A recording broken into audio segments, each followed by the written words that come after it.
Hello friends, कैसे हैं आप सब।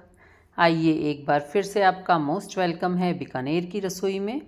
और आज हम मिलके बनाएंगे एक बाज़ार की फ़ेमस मिठाई, जो बाज़ार की फ़ेमस है लेकिन टेस्टी घर की बनी हुई लगती है। और आपको यकीन नहीं हो रहा तो आप दोनों मिठाइयाँ ट्राई करना। आप बाज़ार से भी लेके खाना और घर पे भी बना के खाना, उसके बाद तो आप बाज़ार की खाना भूल ही जाओगे। चलिए पहले देख लेते हैं कि क्या करना है इसमें। सबसे पहले हमें लेनी है चीनी। हम चाशनी बना के रख लेते हैं। तो यहाँ मैंने 2 कटोरी चीनी ली है और 1 कटोरी लिया है पानी, क्योंकि हमें जो चाशनी बनानी है वो थोड़ी सी गाढ़ी बनानी है, इसलिए मैंने इस तरह से रेशो लिया है। अब हम इसको मेल्ट कर लेते हैं। यहाँ गैस जला दी है, लेकिन इसको हम चीनी को लगातार चलाते रहेंगे, वरना क्या होगा, चीनी नीचे लग जाएगी। इसलिए इसको लगातार चलाते हुए हमें घुमाना है। और इसके साथ ही इसमें डाल लेते हैं 2-3 इलायची। तोड़ के डालिए, आप कूट के डाल सकते हैं या पाउडर डाल सकते हैं। तो डालने के बाद फिर इसको लगातार चलाते रहेंगे इस तरह से और चेक करेंगे। ये हमें बिल्कुल थोड़ी गाढ़ी गाढ़ी लगनी चाहिए, जिसे कहते हैं ना मीठी हो खूब अच्छे से। तो थोड़ी सी हाथों में करके देख लेंगे, थोड़ी सी चिपचिपाहट रहनी चाहिए। इसको कोई तार की चाशनी नहीं बनाएंगे, सिर्फ थोड़ा सी गाढ़ी बनाएंगे। और अब इसको रख देते हैं साइड में, ये ठंडी हो जाएगी। अब हम ले लेते हैं मैदा। यहाँ मैंने लिया है 1 से 1.5 कटोरी मैदा। वो आप जितनी बनानी चाहते हो उतनी ले सकते हो। तो यहाँ मैदा लेने के बाद इसमें डालेंगे चुटकी भर नमक और इसके साथ ही इसमें डालेंगे घी।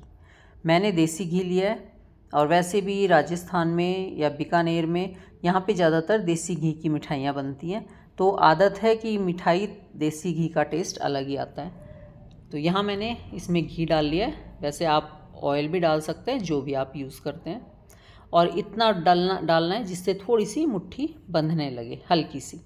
और फिर इसमें थोड़ा सा गुनगुना पानी डालते हुए इसको हम गूँथ लेंगे। और हाँ जी, यहाँ ध्यान रखना कि ये बिल्कुल टाइट नहीं करना, बिल्कुल सॉफ्ट सा आटा गूँथना है हमें। तो यहाँ देखिए मैं डाले जा रही हूँ पानी थोड़ा थोड़ा, और इसको एक सॉफ्ट सा डो तैयार करेंगे। ये एक फ़ेमस मिठाई है और सबको बहुत ज़्यादा पसंद भी आती है।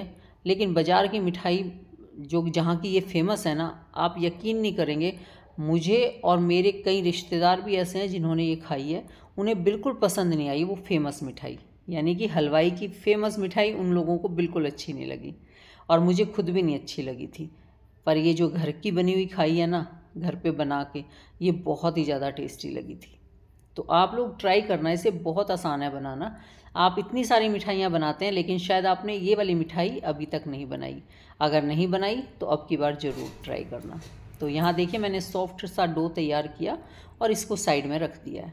अब हम ले लेते हैं कुछ मसाले। तो इसमें ये जावित्री का फूल ज़रूर लेना, और थोड़ा सा लेनी है दालचीनी। फिर ये इलायची, छोटी इलायची है, काली मिर्च और लौंग, ये लिए हैं हमने थोड़ी थोड़ी सी। और इसके साथ ही इनको हम इसमें जो कुंडी सोटा या इस तरह आपके पास कुछ भी है, या मिक्सी जार में आप इसको कूट लेना। थोड़ा सा दालचीनी का टुकड़ा डालना है। मिक्सी जार में तो ये इतना थोड़ा सा मसाला होता है कि वो कूट नहीं पाता, तो इसलिए मैंने इसके लिए ये छोटा सा कुंडी सोटा इस्तेमाल किया। और आपके पास जो भी है कूटने के लिए, उसमें इसका पाउडर बना लेना। और इस तरह से जितना फाइन आप बना सकते हैं उतना बना लेना। तो ये मैंने मसाला तैयार कर लिया है। और यहाँ पे आप कोई मसाला ना लेना चाहें तो मत लो, लेकिन ये जो जावित्री का फूल है ना, ये ज़रूर लेना, क्योंकि इस मिठाई में इसका टेस्ट तो सबसे ज़रूरी हो जाता है और बहुत ही अच्छा लगता है इसका फ्लेवर। तो ये ज़रूर लेना आप। और इसके बाद ये देखिए कितना सॉफ्ट आटा है, आपने देखा, इतना सॉफ्ट हमें आटा तैयार करना है। चलिए अब कढ़ाई में ले लेते हैं मावा और इसको थोड़ा भून लेते हैं। ये कुछ देर भून के ये थोड़ा सा ठंडा हो गया। अब इसमें डाल दिया मैंने ये मसाला जो अभी हमने तैयार किया था, और इसको डालने के बाद इसको अच्छे से मिक्स कर लेते हैं। ये इसको गर्म करने के बाद मैंने रख दिया था, तो ये थोड़ा सा ठंडा हो गया है। और अब एक बार फिर से इसको हम मिक्स कर लेते हैं। इसे अच्छे से मिक्स करके अब इसमें डाल लेंगे कुछ ड्राई फ्रूट्स। ये आपकी इच्छा है, आप चाहें डालें या फिर स्किप भी कर सकते हैं। इसमें कोई ज़रूरी नहीं है डालना, बिना इसके भी आपका बहुत ही अच्छा लगता है, ये बहुत ही अच्छा टेस्ट आता है इसमें। फिर भी मैंने इसमें डाल दिए थे, थोड़े से मगज डाले और कुछ बादाम और काजू के टुकड़े डाले। थोड़े से टुकड़े जो करेंगे ना, तो बिल्कुल ऐसे करना है कि वो ज़्यादा मोटे ना हो। कतरने जैसे बनाते हैं ना, तो कतरनों की तरह डालना, क्योंकि इसकी वजह से अगर मोटा टुकड़ा होगा तो कई बार आपकी ये जो मिठाई है ये फट भी सकती है। तो इसलिए ध्यान रखें कि ड्राई फ्रूट्स थोड़े कम ही डालें, और डालें तो थोड़ा सा फाइन करके डालें। और अब इसके बना लेते हैं। देखिए ये फर्स्ट क्लास तैयार हो चुका है हमारा। अब इसके हम इक्वल से गोले तैयार कर लेते हैं। तो यहाँ मैं सारे बना के रख लेती हूँ पहले गोले। आज की मिठाई अगर आपको अच्छी लगे, पसंद आए, तो प्लीज़ लाइक ज़रूर कर देना, और अगर आप न्यू आए हैं तो चैनल को सब्सक्राइब कर लेना। वीडियो अच्छी लगे, पसंद आए तो अपने फैमिली फ्रेंड में शेयर भी ज़रूर करना, ताकि सब इस अच्छी सी मिठाई को बना सकें, खा सकें। और मेरे ख्याल से अगर आपने एक बार बनाई ना, फिर तो आपका मन करेगा बार बार बनाने को, क्योंकि ये इतनी गजब की और इतनी टेस्टी मिठाई बनती है। चलिए अब हम अपना आटा देख लेते हैं।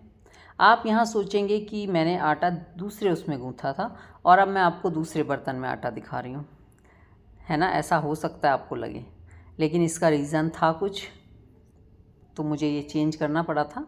तो आप उसको मत देखिए, आप सिर्फ मेरे आटे पे ध्यान दीजिए। मेरा आटा बिल्कुल परफेक्ट तैयार हो चुका है, कितना सॉफ्ट बना है आप देख रहे हैं। और अब हम इसमें थोड़ा सा इसको इस तरह से बना के एक गोला जो हमने बनाया था वो इसमें रख लेंगे। यहाँ पे आप जो आटा है इसके भी उतने ही गोले तैयार कर लेना जितने आपने मावे के तैयार किए हैं। तो इससे क्या है, आपका परफेक्ट मेज़रमेंट बैठ जाता है। आपका ना मिश्रण बचता है मावे वाला, और ना आपका मैदा बचेगा। तो आप इस तरह से कर सकते हैं। और अब इसमें भरेंगे हम, और हाथों से इसको ऐसे दबा लेंगे। बस इसको बीच में, ये देखिए ये जो जगह है ना, इससे ऐसे दबाना है हमें, ताकि ये साइड में से उठ जाए, और बस बीच में से हमें इसे दबा देना है। इस चीज़ का ध्यान रखना कि आपको ये कैसे बनानी है। और इसमें चकले बेलन की ज़रूरत नहीं पड़ेगी आपको बस ये इस तरह बनाना है। मैं आपको एक और बना के दिखा देती हूँ। और फिर इसमें हमें रख देना है ये एक गोला, और गोला रखने के बाद हम इसे कर देंगे अच्छे से पैक। और पैक करते वक्त अगर कुछ ज़्यादा एक्स्ट्रा बच जाता है आपका, तो उसको आप तोड़ के बाहर निकाल दें, और अगर नहीं है तो ऐसे ही दबा दें। और फिर आप इसको, जो आपके ये हाथ की ये जो होता है, इसी से आपको इसको दबाना है। ये देखिए बिल्कुल हथेली से दबाते हुए चारों तरफ से आपको इसको सेट करना है, और ये आपकी बढ़िया सी कचौरी तैयार हो जाती है। तो आप इसको कैसे भी बना सकते हैं, जैसे अभी मैंने आपको चकले पे रख के बना के दिखाई है, या फिर आप इसको हाथ से ही दबा सकते हैं। तो ये हमारी तैयार हो गई हैं मावे की कचौरी। ये देखिए कितनी बढ़िया तैयार हुई हैं। और चलिए अब हम चलते हैं इसको तलने की तरफ। तो यहाँ मैंने कढ़ाई में ले लिया था तेल। यहाँ तेल घी आपको जो लेना है वो आप ले सकते हैं। और इसके बाद इसमें डालेंगे एक छोटा सा गोला। जब ये गोला अपने आप तैरता हुआ ऊपर आ जाए, उस वक्त आपका तेल गर्म हो चुका है। और अब आपको इसमें डालनी है अपनी ये कचौरियाँ, और तेल बिल्कुल सिम और मीडियम रखना है। तो बिल्कुल मीडियम पे, पहले तो हमने मीडियम पे गरम किया इसको, और इसको बिल्कुल हमें सिम गैस पे तलना है। इससे हमारी कचौरी बनेगी बिल्कुल करारी, खस्ता और बहुत ही ज़्यादा टेस्टी भी। तो यहाँ रख दिया है, और शुरू में इस पर कुछ लगाने की ज़रूरत नहीं है, चमचा वगैरह। इसको हल्का हल्का सा अपने आप ही घूमने दें। तो और कढ़ाई का अगर आपको लगे कि नीचे चिपक रहा है, तो कढ़ाई को घुमाना आप, जिससे कि ये कचौरियाँ अपने आप घूमेंगी। और फिर इसको अपने आप ऊपर आने देना। इसको छेड़ने की ज़रूरत नहीं है, ज़्यादा कुछ नहीं करना। ये धीरे धीरे अपने आप तैर के ऊपर आ जाती हैं, और ये फूल भी जाती हैं। मुझे घर पे मावे की कचौरी बनाना बहुत अच्छा लगता है, क्योंकि घर की बनी हुई इतनी ज़्यादा टेस्टी लगती हैं। तो इसलिए मैं तो इसको कभी भी बना लेती हूँ, और जब मैं बना सकती हूँ तो इसका मतलब ये इतना मुश्किल काम नहीं है कि आप इसे ना बना सकें। तो आप भी इसको घर पे बना सकते हैं, और परफेक्ट बना सकते हैं। तो अब की बार अगर आपने नहीं बनाई अब तक, तो ट्राई ज़रूर करना। बेहद आसान है बनानी, और खाने में तो बहुत ही ज़्यादा टेस्टी है। वो मैंने आपको शुरू में बताया कि अगर आपने ये घर पे बना के खा ली ना, फिर आप हलवाई की तो बिल्कुल खाना भूल जाओगे। सिम और मीडियम आंच पे इसको फ्राई करना, और देखिए धीरे धीरे ये अपने आप तैर के ऊपर आ जाती हैं, और फूल भी जाती हैं अपने आप ही। आपको कुछ भी इसमें नहीं करना, अपने आप इसको फूलने देना, और अपने आप इसको ऊपर आने देना। और जब ये फूल के ऊपर आ जाए, फिर आप इसको अलट पलट करके सेकते रहना। क्योंकि अगर एक ही तरफ से सेकते रहेंगे तो उधर से ज़्यादा सिक जाएगी और दूसरी तरफ से ये वाइट रह जाएगी। तो फिर आप इसको उलट पलट करके जैसा आपको कलर चाहिए, आपको थोड़ा डार्क कलर चाहिए, हल्का कलर चाहिए, तो जैसा आपका मन करे वैसी सेक लेना। अब देखिए ये सब फूल चुकी है ना कितने अच्छे से। बस ऐसे ही हमें ये बनानी है। और देखिए इसका कलर अच्छा आ चुका है। अब हम इसको उतार लेते हैं। यहाँ देखिए मैं इसको उतार देती हूँ।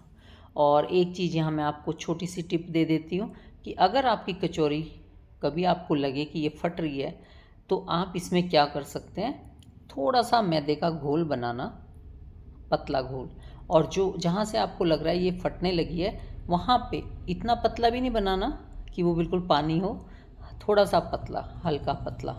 तो उसके बाद फिर आप उसको उस घोल जो आपका होल बना है जहाँ से आपका मिश्रण निकलने का डर है वहाँ पे उसको थोड़ा सा डाल देना। तो फिर आपका जो अंदर का मिश्रण है वो बिल्कुल बाहर नहीं आएगा, अंदर का मावा। वैसे तो आप अच्छा आटा, सॉफ्ट आटा लेंगे ना तो आपका बिल्कुल नहीं फटेगा, कोई चांस नहीं है। लेकिन ये एक छोटी सी टिप है, कई बार गलती से हो भी जाती है, कोई फट भी जाती है, तो आप इस तरह से उसको फिल कर सकते हैं। हलवाई भी ऐसे ही बंद करते हैं उसका होल। अगर कोई उनकी कचौरी फट जाती है ना तो वो भी इसी तरह से करते हैं, उस पर पतला सा घोल बना के डालते हैं। तो यहाँ देखिए ये बढ़िया से दूसरा बैच भी मैंने डाल दिया था और ये भी धीरे धीरे अपने आप फूल गया है। तो और ये देखिए मेरी कितनी सारी कचौरियाँ बनके तैयार हो गई हैं और इतनी ज़्यादा टेस्टी लगती हैं, पूछिए मत। दोबारा से मेरे को इनको देख के मुंह में पानी आ रहा है। और ये ना आप आराम से हफ्ते भर तक खा सकते हैं, बिल्कुल ख़राब नहीं होती, बहुत अच्छी से चल जाती हैं। तो ये हमारी कचौरी तैयार हो गई हैं। अब आप इनको उठा के रख सकते हैं स्टोर करके आराम से हफ्ते भर के लिए। इसके बाद जब आपको किसी को सर्व करना हो, जब आपका खाने का मन हो, तो आप इसमें से उतनी कचौरियाँ लें जितनी आपको खानी है। और देखिए कितनी करारी बनी है, बिल्कुल बहुत ही बढ़िया करारी और खस्ता, मतलब ये करारी भी होती हैं और खस्ता भी होती हैं। इसके बाद आप इसमें ऐसे होल करेंगे जैसे ये मैंने किया है और रेडी करने के लिए आप इसको प्लेट में रखेंगे। और ये होल जो है इस तरह से, जो भी कचौरी आपको, जितनी कचौरी आपको खानी है उतनी कचौरियों में आप इस तरह से छेद करें, जहाँ से भी आपको दिखता है यहाँ पे हो सकता है करो। और उसके बाद ये देखिए इस तरह से मैं इसमें कर लेती हूँ, जहाँ से लगता है ना कि थोड़ा बहुत होल की वो है वहाँ पे आप करें। और फिर इसमें डालें ये चाशनी जो हमने बना के रखी हुई थी, और हमारी चाशनी भी ठंडी हो चुकी है। तो इसमें ठंडी चाशनी डालनी है, गर्म नहीं डालनी। मैंने चाशनी में हल्का सा कलर डाल दिया था क्योंकि मुझे कलर वाली चाशनी बहुत अच्छी लगती है और इसमें भी अच्छी लगती है। तो आप इसमें हल्का सा केसरिया कलर डाल लेना और फिर हम इसमें डाल देंगे अपनी चाशनी से। इसमें जितना आपको मीठा खाना होता है, कोई कम मीठा खाता है तो थोड़ा सा कम डाल लेना, ज़्यादा खाते हैं तो ज़्यादा डाल देना। तो इस तरह से फिर इसमें चाशनी डालेंगे, तो जितने पीस आपको खाने हैं उतने तैयार कर लेना। और बस चाशनी तैयार रहनी चाहिए और आपकी कचौरियाँ तैयार होनी चाहिए। फिर आपका जब मन करे आप इसे खा सकते हैं। और अब इसके ऊपर लगा देते हैं ये इस तरह से थोड़ा सा चांदी का वर्क या थोड़े से पिस्ते वगैरह। तो इससे क्या है, इसकी डेकोरेशन अच्छी हो जाती है और बिल्कुल ऐसा लगता है जैसे आप बाज़ार से लेके आए हैं। तो अच्छी लग रही है ना ये वाली मिठाई, यानी कि मावे की कचौरी। भाई बहुत ही ज़्यादा अच्छी लगती है, आप लोग ज़रूर बना के देखना। तो ठीक है जी, आप लोग इसे बनाइए। और इस बार अगर कोई मेहमान आ रहा है तो आप इसको पहले से ही बना के रख लेना, क्योंकि ये एक ऐसी मिठाई है जिसको आप 2-3 दिन पहले भी बना के रख सकते हैं। और जैसे त्योहारों के सीज़न पे हम बहुत बिजी हो जाते हैं तो इसको पहले से ही बना के रख लो, तो और ये आराम से आपका त्यौहार निकाल देती है। और मेहमानों के स्वागत के लिए, वेलकम करने के लिए बहुत ही अच्छी मिठाई तैयार हो जाती है। और हाँ, इसके लिए मावा भी आप घर पे ही बनाना, क्योंकि बाज़ार से अगर आप मिलावटी मावा लेके आते हैं तो फिर घर पे बनाने का कोई फ़ायदा नहीं है। फिर तो आप बाज़ार की मिलावटी मिठाई भी खा सकते हैं। तो इसके लिए जो मावे की कचौरी बनाओ तो घर पे ही मावा बनाना। अगर आपके पास दूध नहीं है तो आप मिल्क पाउडर का मावा तैयार कर लेना। और इस मिठाई को बनाने के लिए किसी फेस्टिवल का भी इंतज़ार करने की ज़रूरत नहीं है, जब मन करे तब आप इसे बना के खा सकते हैं। तो ठीक है जी, आप लोग इसे बनाइए, खाइए, खिलाइए और इन्जॉय कीजिए। हम लोग फिर मिलेंगे किसी नई वीडियो में नई रेसिपी के साथ। तब तक take care, bye bye, thank you for watching.